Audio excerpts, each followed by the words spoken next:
when we, Deacon Lofton,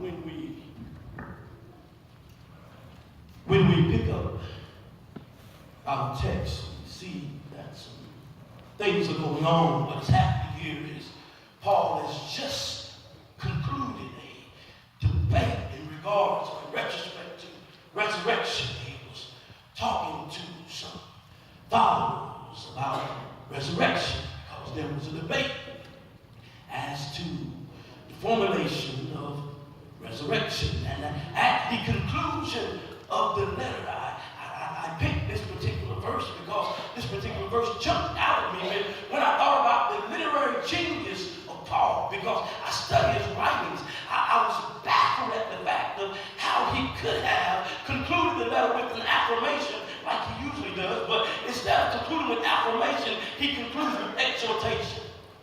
How many know that we all need a bit of encouragement every now and again?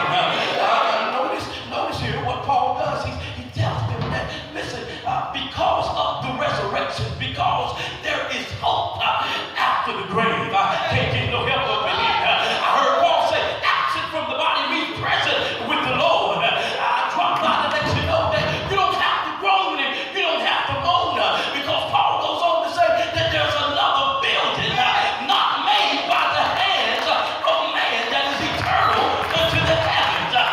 Somebody ought to give God some praise right there, because you're living for the mythology of being able to live again. Somebody ought to give God some praise.